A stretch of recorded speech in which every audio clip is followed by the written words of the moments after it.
waaw waxee dëgg de.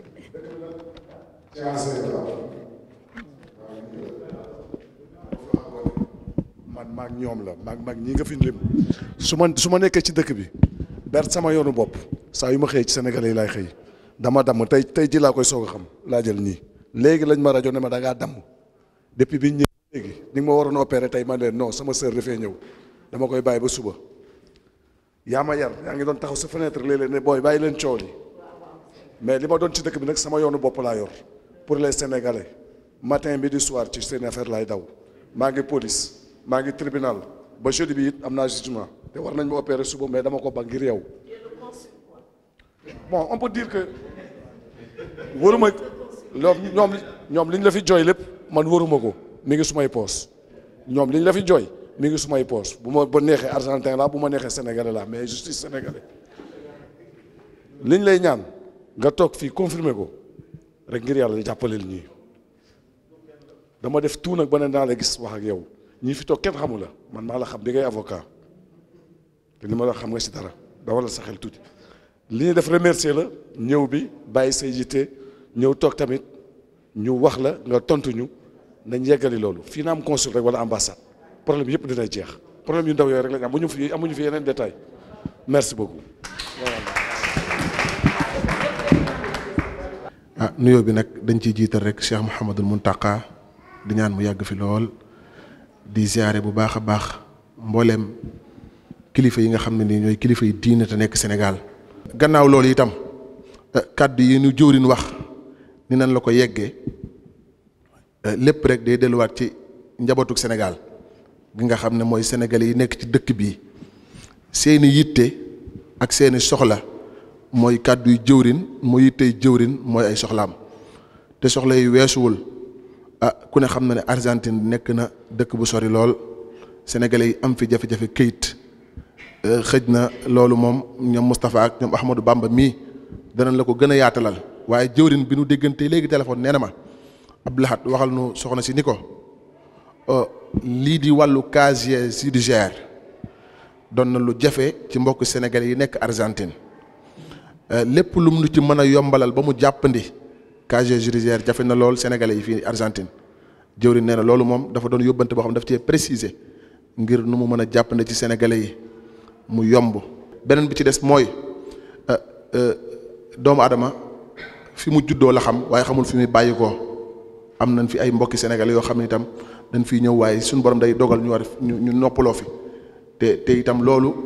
suñu borom daf koo bind mu ànd ak nun muy almawtu xalaqal mawta wal xayaata suñu borom daf dee la njëkk a bind muy man di jëwriñ di kenn xamul kañ nga fi jóge kon nag loolu itam nee na mu ngi sàkku Sénégal yi nga xam dañ fiy bàyyeekoo ngeen ci def ak yomb ndal di dégganteeg autorités yi nekk fii ba loolu itam koor bu fi faatu du fi yàgg te itam du jafe ngir ñu mën koo jébbal ay mbokkam. Aïssata Tall Sall ñu ngi lay nuyu bu baax ak délégation bi nga xam ni ñoom nga àndal si turu sunu président Mouhamadou Ba ak sunu baay bii ñu àndal muy baay Ibrahima Diagne ak xadara kër Seydi Hadji Malick gépp bu ko defee rek sunu mbokk Abdou Lahad macha allah kàddu yi am na solo rafet na ci ni mu ko waxe soxla yi nag am na fi yaatu na tamit suñ problème it bokk na ci fii ñu nekk wàllu këyit sëñ Abdou Lahad wax na ko waaye bu ñu sañoon it am fi ambassade ndax visa buñ ko bëggee tey dangay dem ba Abuja carte judiciaire boo ko bëggee légaliser dangay dem ba Abuja am na ay jamono ñu dem Brésil waaye dañoo dem ba waa Argentine gi dañoo lànk ni bokku leen ci loolu tamit ñu ngi la koy jooy beneen ba ca topp mooy li nga xam ni ñun buñ jógee fii di dem Sénégal yenn saa yi dañuy am jafe-jafe te réew yi nga xam ni fi la ñuy jaar duñ am benn problème te ñun ñuy doomi réew ma te liggéey bu ñu mën a am suñu njaboot rek a tax waaye buñ demee foofa tamit yenn saa yi suñuy wëlis dañ koy dajjeek di jël li ñuy suñuy sëri caag di ñu sonal loolu it war ngeen ñu cee dimbali ndax it lu am solo la loolu tamit doon nañ la ko fàttali loolu lañu amoon ci li nga xam ni mooy kàddu yu ñu doon yëkkati. di nuyu madame la ministre Aïssata Tall Sall di la jox sa wàccuwaay di la dalal fii ci Argentine di nuyu ñi nga àndal ñëpp di nuyu suñu góor yi nga xamante ni si ñoo fi nekk di leen jox ñëpp seen wàccuwaay fii nag comme ni ko ñëpp waxee rek soxla am na fi problème am na fi comme ni ko góor ñi waxee mais ñun nag dañuy dugg ci cadre femme yi ay jigéen lañu nekk fi te amuñu doole pour ñu am ay casier judiciaire comme ni ko ñëpp waxee metti na torop pour ñu am ko tey tamit dañuy bëgg a dellu suñu réew pour ñu dellu suñu réew rek problème bu mag la passeport jafe nañu carte d'identité la même chose loolu yëpp nekk suñu problème ñu boole si ñun jigéen ñi nekk fii di liggéey te amuñu benn appochar mooy maanaam ndimbal dañu fi doon dégg ay financement phase boobu ba léegi te mësuñu cee jot suñu wàll gisuñu ko te dégguñu ko fenn ñu lay ñaan yow madame la ministre loolu teg nañ ko ci sa loxo ñun jigéen ñi dañoo nekk fii te fa ñu nekk dafa sori ak fi ñu dëkk ndax it nag su fekkee développement la rek ñoo ngi koy def ci Sénégal ndax ñoo ngi liggéey di dugal ci suñu njaboot te li ñuy dugal suñu njaboot googu ñoo ngi Sénégal ñu lay tàllal nag suñu loxo di bëgg ku ñu jàppale bëgg ku ñu dimbali ñoo ngi fiy dégg ay assainissement maanaam terrain yi ñuy joxe wala kër yi ñu defar ba pare yooyu yëpp bëgg nañ ko parce que ay jàmbaaru liggéeykat lañu mais amuñu kenn ku ñu jàppale gisuñu benn yoon suñu bopp wax dëgg yàlla suñu sañoon it nga jàppale ñu bu baax a baax a baax. Cheikh Abdoulaye mi jiitu léegi li mu wax loolu mooy jàngoro ji jafe-jafe yi wax dëgg yàlla bari na lool ndax fi ñu nekk dafa sori Sénégal loolu te suñu borom dogal amuñu fi benn diplomate maanaam bu fekkente ne bekk ni tey soxla nañu fi jënd yëte joo xam ne dafa war a jëm ci lu ñu war a lijjanti maanaam day jafe loolu ñu lijjanti ko exemple bi may joxe rek démb mooy carte conseillère yi nga xam ne ñu ngi ko doon defar fii démb dëkk bi dafa rëy te dafa yaatu ñu nekk ci gox yu farañ fàcc ko maanaam ci misaal day am ñoo xam ne bu ñu bëggoon a ñëw fii capital dinañ daw ñaari fan doog a ñëw fii capital bu fekkente ne leen annoncé tey ci misaal ne leen commission dafay war a ñëw def fi passeport wala carte conseillère pour ñoom ñu ñëw fii rek du yomb te mission bi bu ñu ñëwee temps bi muy jël dalul doy benn fan lay doon wala ñaari fan te du mën a déplacé bu dem ci yeneen gox yi léegi ñi nga xam ne ñu ngi ci gox yi sori ñoom dañuy am jafe-jafe duñu mën a jot ci loolu carte conseillère yi nga xam ne ñu ko defar démb bari na ñoo xam ne bëgg nañ ci waaye bu duñ ci am ndax mission bi fii la yam capital Buenos Aires demul ci yeneen gox yi loolu benn ci ay jafe-jafe ñu am la beneen bi ci topp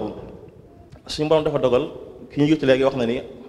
suñu borom moo bind dund ak faatu tey bi arde àndante mu Alxuraan wax kenn ku ci nekk xam fan ngay faatu yàlla dogal na Sénégal yi fi nekk nag bu fi di wàññi ko ñun ñooy volonté wu jaayante kenn ku ci nekk yëkkati suñu juróom ki joxe fukk ki joxe ñaar fukk ñu dajale ba suñu borom dogal koor yi war a dellu Sénégal loolu ñu ngi leen ci ñaan ngeen jàpp nañ ci bu baax a baax ci wàllu économie ndax soxla nañ ko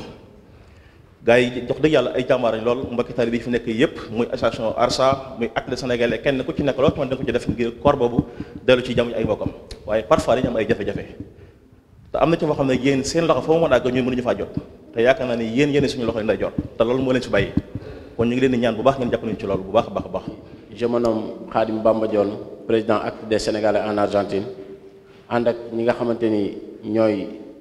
suñuy yi nga xamante ni ñoom la ñuy àndal liggéey bi ñi nga xamante ni itam mooy daayira yeeg yëpp tous les Sénégalais ñu ñëw teew ci liggéey bi nga xamante ni mooy jàkkaarloo bi xëy na nag acte des Sénégalais bi mu juddoog léegi yàggul mais def na fi ay activités yoo xamante ni xëy na danañ indi tuuti ay rappel yoo xamante ni xëy na def nañ ko fi parce que yàlla dafa def am loo xamante ni daf fee amoon xëy na acte juddu am neneen loo xamante ni noonu lay doxee doxin boobu nag xëy na dàqul la nga xamante ni xëy na noonu la ñee doon doxee waaye yàlla dafa def xëy na mbir bu amee tey nga ànd ak say mbokk di liggéey am na façon liggéey boo xamante ni boo koy doxee rek da nga ko jàllale yàlla def na nag acte bi mu fi juddoog léegi sénégalais boo xamante ni am nga fi benn jafe-jafe danañ ci taxaw danañ ci wax danañ ci jëf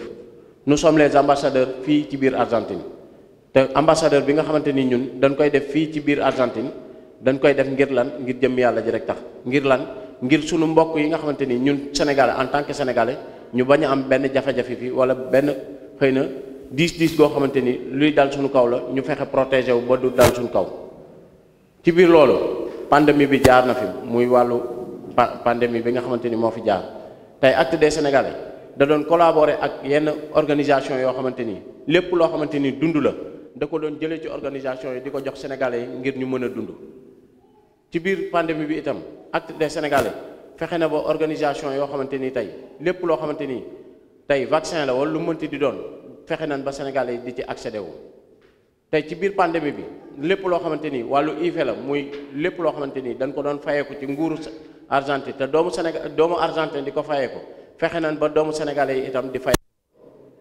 ci biir loolu nag Acte des Sénégalais itam fexe na ba lii nga xamante ni mooy wàllu document yi nga xamante ni moom lañ doon wax ñu doon am ay réunion yoo xamante dañ ko doon am ak waa immigration réunion yooyu ñu doon def nag yàlla def xëy na mu doon réunion yoo xamante ni duré na waaye yàlla def na atteindre nañ objectif bi mooy sénégalais yi fexe ba am ay documents fii ci biir Argentine.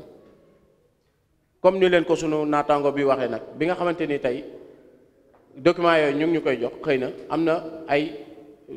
tramité yoo xamante ni xëy na yomb na wala yombul yoo xamante ni ay jafe-jafe la lu ci mel ni comme casier judiciaire yi nga xamante ni tey dañ ñuy wax ni casier judiciaire buñ la ko demandé da nga ko war a yóbbuwaat Sénégal pour nga légaliser ko à l'ambassade d'Argentine au niveau de Sénégal yàlla def na itam am nañ ay réunion ñun ak ñi nga xamante ni ñoom ñooy Cancilleria ba xëy na antécédent pénal yooyu yàlla def na ñun dañuy daje chaque mercredi woo sénégalais yi nga xamante ni xëy na laaj nañ leen certificat antécédent pénal yooyu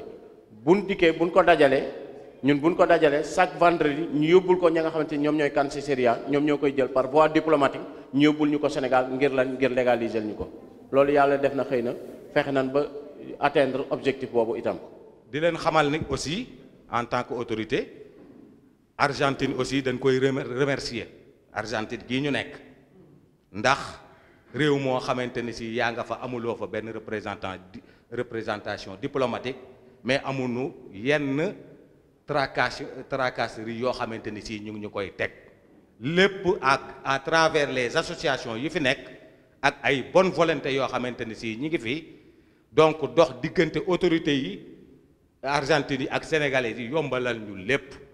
ba tax na wàllu kayit yi ñu fi doon wax effectivement am na mais 2 fois de suite ñi ngi fii joxe kayit yi exclusivement les sénégalais loolu tam il faut ngeen xam ko ba actuellement ñi ngi ci loolu di jox sénégalais yi kayit moom la président Bamba Dione doon expliquer benn problème bi ci am nag mooy bu ñuy joxe kayit dafay am lu ñuy laaj ni lii bu ngeen ko indee ñu jox leen kayit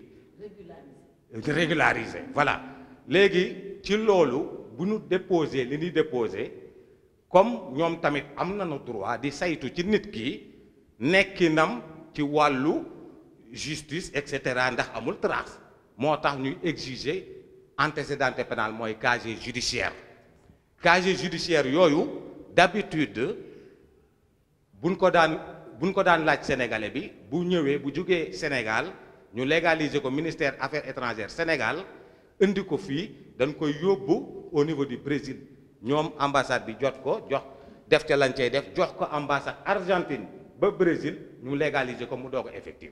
loola nag amatul Brésil googa moo amatul moo tax léegi ñu ñuy yabal Nigéria parce que circonscription Nigéria ca la Sénégal bokk ba bi président bii fi nekk ubbee sa diplomatie au niveau du Sénégal loolu moo waral mbir mi am nañ ci ay jéego tamit yu am solo grâce à la coopération du consulat de Sénégal au Brésil du ministère affaires étrangères fii mooy Cancilleria mooy ministre affaires étrangères ak les associations alhamdulillah ñu ngi koy suivre donc loolu mooy mbir mi. laaj ngeen ma ci lu bëri ma ne am naa lu bëri li mu leen di laaj kon boog yàlla jàppale ñu bu ku nee nga sàmm sa kàddu ba ku nee li nga diggee nga mun koo def ma leen di félicité bu baax a baax ci jataay bi parce que bëri na fuy ay doomu Sénégal di daje kenn du dégg sa morom li muy wax ndax xëccoo ndax yuuxu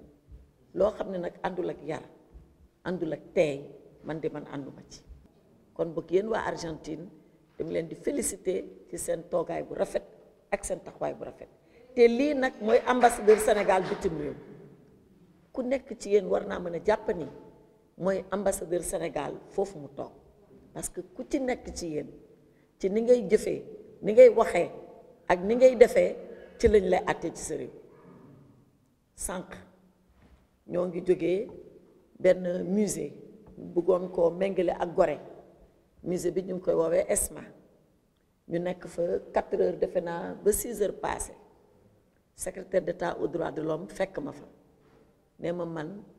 communauté yi nekk fii ñi ma si gën a naw mooy sénégalais yi ñu ñëpp fekke nañ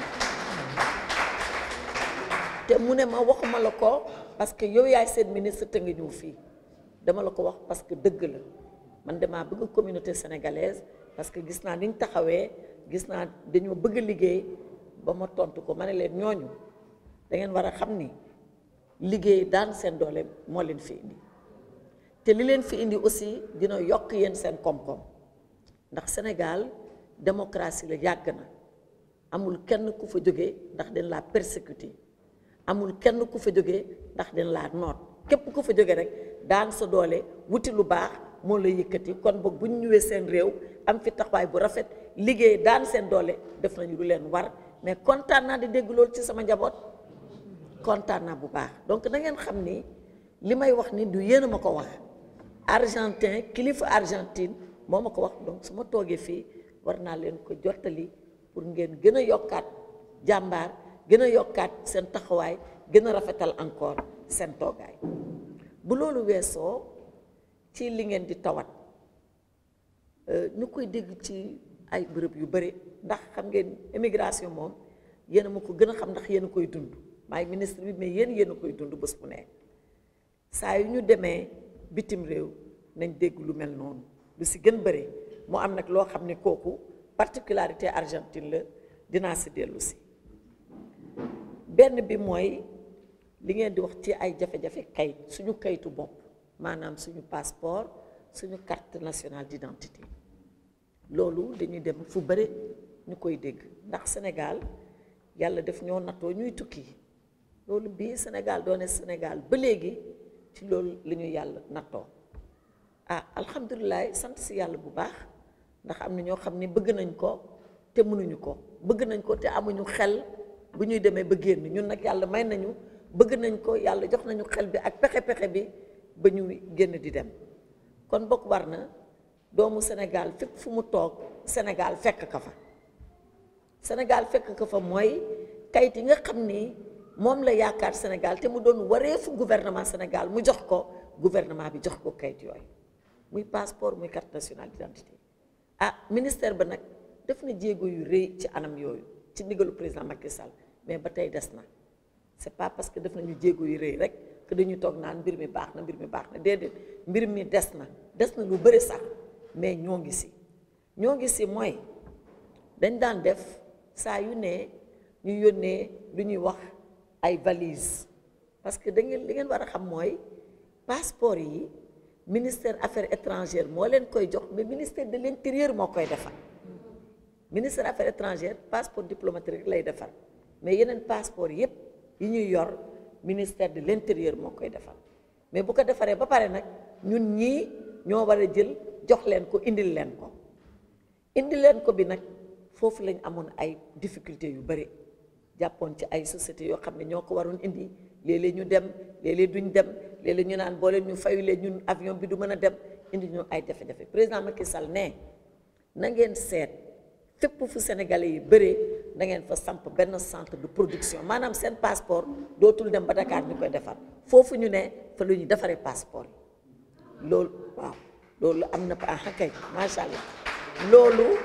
loolu am na Paris loolu am na New York defe naa loolu am na Madrid mais ñoo ngi seet pexe nu mu amee fii Amérique latine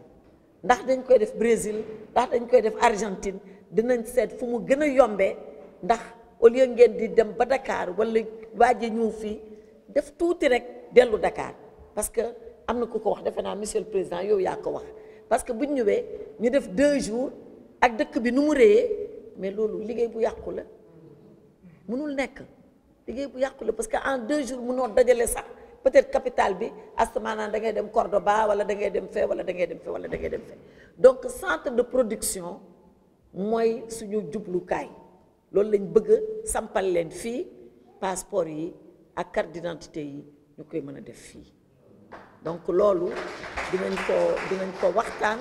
tënk ko ak président Macky Sall indil leen ko ndax seen comportement bu rafet loolu mooy encourager sa njaboot ngeen am comportement bu rafet jàppalu leen ci lu bon waxalu leen ci lu bon te ministre argentin na man moo ko wax kooku defe naa mat na seede donc na ngeen jàpp ni loolu ci loolu la ñuy dox pour yéen en attendant balaa loolu di am incha allah mission dina fi dellu si waat nu mu gën a gaawee bu mission bi ñu may ko ay fan yu bëre pour mu mën a dajale lu bëre mën a defar passeport yi ak carte nationale d'identité yi parce que ce n'est pas normal qu'un fils du Sénégal soit à l'étranger du am passeport du am carte nationale d'identité kooku clandestinité totale la waruñu ko nangu te daan si taxaw incha allah beneen bi mooy casier judiciaire bi sànq ba tey maa ngi laajte lan moo xew ndaxte man tribunal laay liggéey casier judiciaire fa lay génn mais premier conseiller Ndiaye expliqué nu ko ambassadeur Ousmane ba xam naa lan la mooy authentification bi légalisation bi buñ ko defee ba pare te defe naa sama mbokk mi mujj wax léegi nee na dañ ko daan yóbbu ba Abuja parce que boobu ambassade Argentine Afrique de l'Ouest Abuja la nekkoon léegi ñoom ubbi nañu seeni ambassade Dakar bu ñu ñibbee sax daañu seet lu gën a yomb loolu man xaw ma ndax Argentine ñoo ngi convention apostille wala waaw donc ñun tam dugg nañu convention apostille donc légalisation amatul convention apostille mooy tax ba kenn du légaliser sa kayitu morom casier judiciaire bu jógee Sénégal ngeen yor ko day dugg direct système Argentine direct amatul légalisation ñoom kayit bu ñu am indi ko Sénégal day dugg direct suñu système légalisation amatul ndax Sénégal depuis 1960 ñaata lañ signé woon apostille 66 lañ ko signé woon mais nu ñu gisee mbir mi nu mu taree noonu Sénégalais yi sonn ci ay légalisation ñun suñu ministère damay xëy suba gis rang ba mu dépassé gare de Dakar man leen waa fii lu fi xew ñu ne légalisation ma ne mais lii nañ si wut pexe.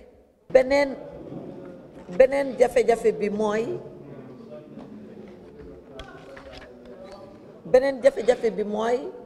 rapatriement de corps mais damaa bëggoon balaa ñuy avancer ci loolu ñaari néew yi fi ne benn bi temps Covid la woon maa ngi koy fàttaliku ñu naan kenn mënul yëkkati néew fii temps Covid yóbbu ko Dakar nañ xaar bu Covid passé bi Covid passé ci lañ ma ne léegi corps bi mun na ñëw Sénégal defe naa pour man sax ñu woon na mais maa ngi comprendre léegi donc corps boobu ak beneen bi fi nekk incha allah bu ñu ñibbee daañu yónnee li war pour ngeen rapatrier ñaari corps yooyu comme ça loolu mu jeex dootu ñu ñibbi man su ma jógee fii damay dem New York assemblée générale mais ambassadeur Ousmane moom dina ñibbi bu ñibbee dina jokkoo ak Moïse Sarr ak suñu DAGE donc on fera le nécessaire. Tu dis à la DAGE que j'ai donné instruction pour qu'on rapatrie les 2 corps qui sont là mais ñu waxtaan bu baax ci loolu ñun ñëpp njaboot lañu te yàlla ni mu sàkkee dund noonu la sàkkee dee am na sax ku génnee saar bi léegi wax wala kal mawt wal xayaat yàlla dee la njëkk sàkk balaa muy sàkk dund donc képp ku dund yaakaar nga dee yàlla nag moo xam fooy deewee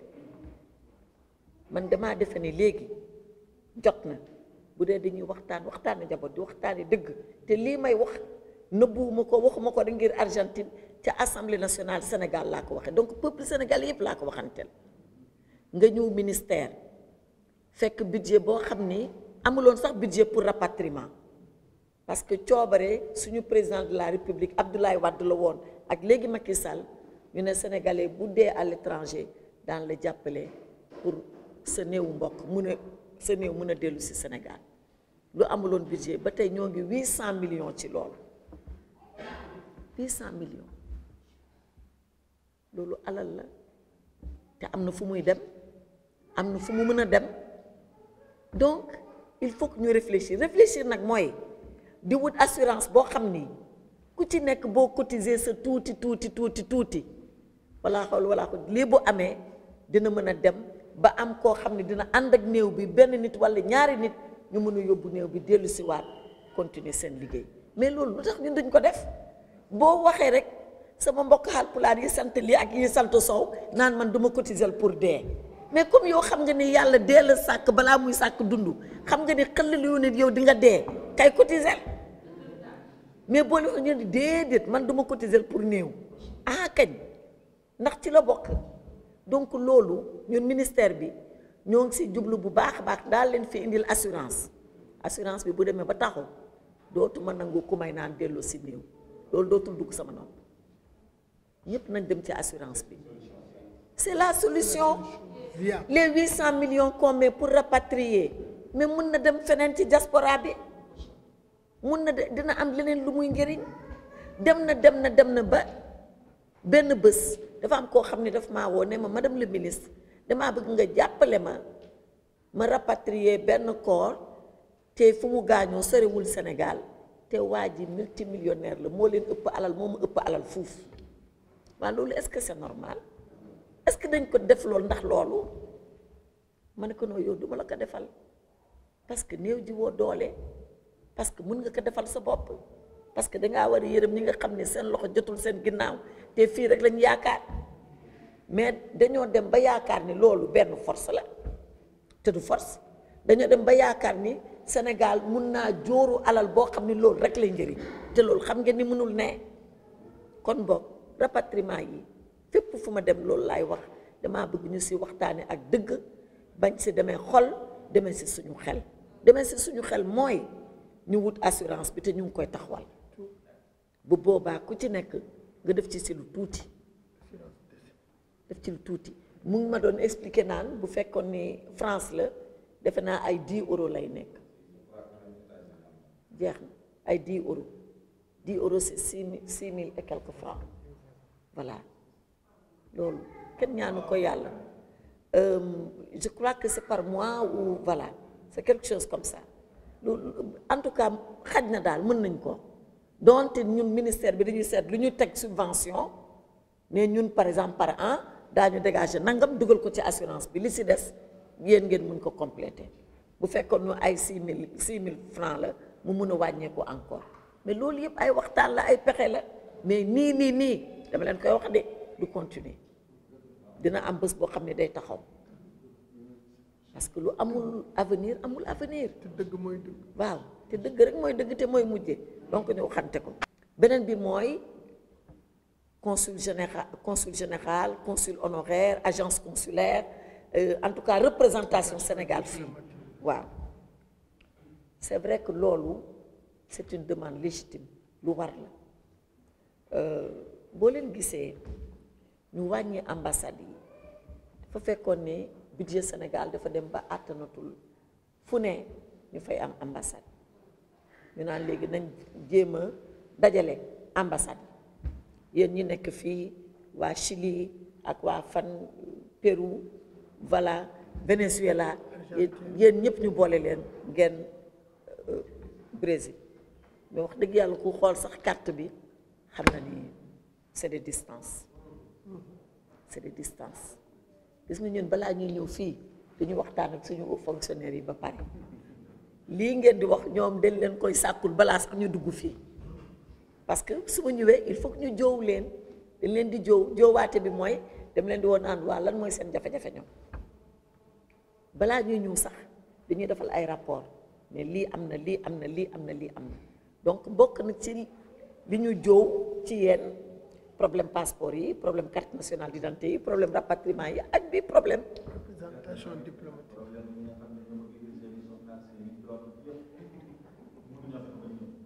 waaw loolu daañ ko wax après waaw daañ ko wax après donc ñu waxtaane ci loolu ñoom ci seen bopp ñii ñooy professionnel diplomatie man duma professionnel diplomatie ministre la mais su doon affaire avocat boo ma yeewee 2 heures du matin dinaa la jox tontu bi mais comme diplomatie la damay wéeru si ñoom laaj leen ko ñu ne ñoom ci seen gis-gis fii jar na ñu am fii effectivement consul honoraire wala loolu laaj bu am solo ça aussi incha allah on va y travailler dès notre retour à Dakar seet lu ñu njëkk a war a samp fii pour oyofal leen mbir mi en attendant ñu mën a dem ci une ambassade normale régulière buy nekk fii Argentine mais xam nga tubaab yi ñoo koy wax buñ la nettalee junni ñu la koy nettali nga ñëw benn bés nga gisal sa bopp ko gën donc xëy na li manqué woon mooy ñu ñëw ñu gisal suñ bopp voilà ba jàkkaarloo ak yéen beneen bi nag mooy kooku vraiment dama fay taxaw mooy sa mbokk jigéen ñi vraiment njëkk sax di leen féliciter ndegam àll métti si góor astuma ak jigéen donc ma xam ni am fit bi déjà ñu fii fekk si seen alaaji wala ñëwal seen bopp daan seen doole loolu rek c'est un courage exceptionnel ñun ñi nekk Sénégal buñ ñu waxoon bàyyi leen li ngeen fa nekkee ngeen ñëw fii ah defe naa ñu bëre seen xol dina def nii donc maa ngi leen di féliciter di leen sargal di leen encourager di wax ni nag ci lii ngeen wax financement FAISE effectivement am ngeen si droit FAISE a ngi dem fu ne te FAISE am na ku ko wax fii président Macky Sall moo xalaat ni que les Sénégalais de la diaspora particulièrement les femmes qui y sont war nañ am ay financement yoo xam ne dañ leen koy jox pour ñu gën a dëgëral seen taxawaay mën a daan seen doole ndax li ñuy def fii moo ñu jàppale fee ñu ne dem na ba keroog dafa ne léegi je vais même faire DER parce que DER bokkuloon ci financement étranger mais dinaa ne DER léegi dinaa ko wutal ligne de financement boo xam ni ci xale yu jigéen ak xale yu góor yi nekk étranger la jëm parce que dañoo gis ni am na ay diaspora yoo xam ni dem nañu ba am nañu seeni doom ak seeni sët deuxième troisième génération de sénégalais à l'étranger ñoo ngi foofu nekk ay lu ndaw te amuñu ay jumtuwaay pour liggéey mu ne donc DER comme c'est une délégation à l'entrepreneuriat rapide des femmes et des jeunes dina wut branche boo xam ni exclusivement étranger diaspora koy moom ñoo ngi si loolu FAISE nag en attendant am nañu ay budget yoo xam ni moo ngi ci circuit bi mu ngi ci yoon bi amoon nañu jafe-jafe pour débloquer ko mais léegi ak ministre Abdoulaye Daouda Diallo signé nañu lépp lu war financement yaa ngi génn bu génnee dinaa ne madame Mbacké moo yor FAISE na def tournée fii Argentine Amérique latine na def tournée Amérique latine waxtaan ak jigéen attention man Baye Fall bu jigéen la liggéey rek laa gëm bu ñu leen joxe financement yi amul jëndal naa sama alaaji xaftaan bu rafet day tabaski wala day màggal amul toggal naa ko ginaar ndax tey man maa aaye liggéey leen ngeen fay de ngeen remboursé suñu alaaji yi respecté nañ leen lool ndax ñooy suñu titre wante nag bu def lii jotee def leen lii nu mu waree ngeen dimbale sax seen jëkkër yi dimbale seen njaboot mën a amal seen bopp njëriñ donc loolu laa bëgg ngeen koy def bëgguma nag ñu naan première fois financement femme argentine ci Aïssata Tall la jógee te ñun kat remboursé wu ñu bëgguma dégg lool bu ñu na ngeen ko remboursé de bu ñu jeex na bu fekkee ay yoon a fi ne kon boog xaala gasi comme disent les Halpulaar seen financement dina ñëw ma toog seetaan ndax di ngeen liggéey ndax di ngeen remboursé ngeen góorgóorlu bu baax mais incha allah dina wax madame Mbacké dina ñëw fii def mission waxtaan ak yéen seet yëkkati seen financement jox leen ko bu soobee yàlla léegi nag na ngeen constitué wu def seen liste yéen jigéen ñëpp ngeen def seen liste ñu xam déjà balaa ñuy ñëw ñaata ngeen tollu voilà combien vous êtes ak fan ngeen bëgg a yëngatu pour madame Mbacké am une idée naka ban xaalis lay mën a indi dégg fekk nag lu am la du ay waxu caameen rek di wax voilà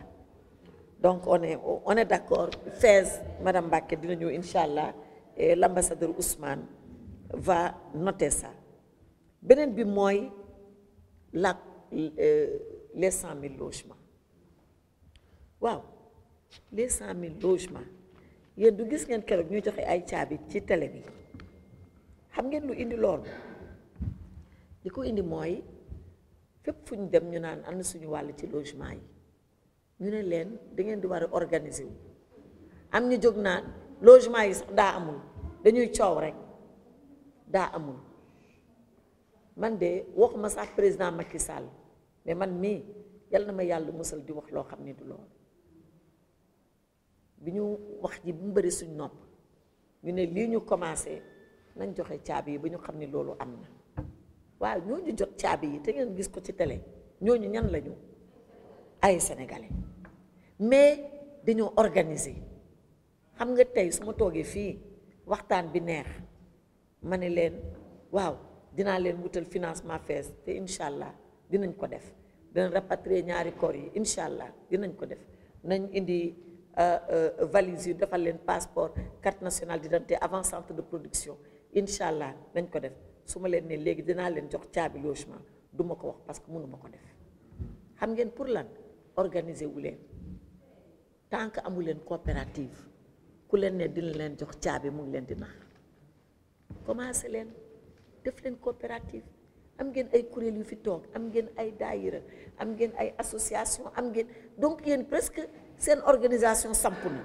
parce que coopérative bi lii koy indi di dajaloo bu yàggee rek ngeen def daje bu mag ba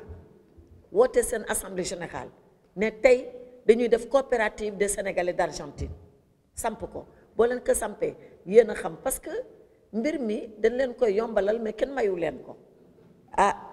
defe naa nag suba dinaa tase ak sama naataangoo mooy ministre affaires étrangères bu Argentine looloo tax waxtaan bi am solo parce que bëggoon naa lépp loo xam ne jëlee naa ko ci sama njaboot ci ay jafe-jafe bu ëllëgee bu ñu toogee mu mën ko wax parce que yu bëree noonu lay régler loo xam ne di nga ko bind fukki yoon boo jàkkaarloog nit ki benn yoon ngeen mën a waxtaan jëflante mu dindi mbir mi mu dindi gàllankoor bi donc bu subaa incha allah am naa séance de travail ak moom lépp loo xam ni jafe-jafe la ci doomu sénégalais te mu samp ci dëgg dinaa ko wax te am naa yaakaar bu baax ni dinañu déglu ci loolu dañ am saafara ci loolu. sànq dama tiitaru parce que dama dem benn centre boo xam ne dañu doon won fii seen détention arbitraire yi doon am ñuy reyante seen biir loolu ñu bëgg ko jumelage ak Île de Gorée man leen lii moom man def maa jaaxal ndaxte Gorée ay nit ñu weex ñoo daan ñëw di jàpp suñu maam yi di leen yóbbu seen gaal yi noot leen ñii dem Amérique ñii ñëw fii Amérique latine ñii dem Caraïbes ñii dem fu ne yéen fii yéen seen biir yéen ko def doomu Argentine ak doomu Argentine man leen ñun Sénégal dëkku Afrique lañu suñu dëkk musul am coup d'état bi mu ne Sénégal ba léegi musul am coup d'état lu mu metti lu mu tàng ku ne xam na fa ngay yem fi ngay yem ku ne xam na ko am na loo xam ne duñ ko jéggi mukk loolu nag yàlla moo ñu ko may jox ñu xel boo xam ni tout le temps dañuy xalaat loolu jox ñu xol boo xam ne dañuy muñante suñu biir donc su ma gisee ay sénégalais yoo xam ne dañu naan santal ma sama naataango diw santal ma sama naataango diw dama ciy sawar sant leen muy moom mi Goudiaby ak moom mi Traoré sant aussi ñi nga xam ne ñoo fi nekk jiite kuréel yi muy bu Tijaan bi muy bu Murit bi muy bu association yi ñaari association yi di ko ak jigéen yi di wax ci seen tur muy organisation bu mag bari na fu ñuy dem boo amee ko wax rek keneen jóg ni weddi ko ne ko non man ànduma ci li nga wax sa bopp nga ko waxal man waxaloo ma waxtaan bi yëpp yàqu ñun bu ñu demee sax dootuñu sawar tey ku ma nee sénégalais Argentine dinaa am ay image yoo xam ne day ñëw sama xel mais ay image yu rafet yu jekk lay doon kon boog yal nañu yàlla jàppale xam ne yàlla moom subhanahu wa taala mooy yor lépp yàlla jàppale ñu ba lépp luñ fi waxtaanee incha allah ñu jëfe ko ba ku ne kontaan su ma fi ñëwaatee du ma sëgg di leen xool doo leen sëgg di ma xool allahumma salli ala sayyidina muhammadin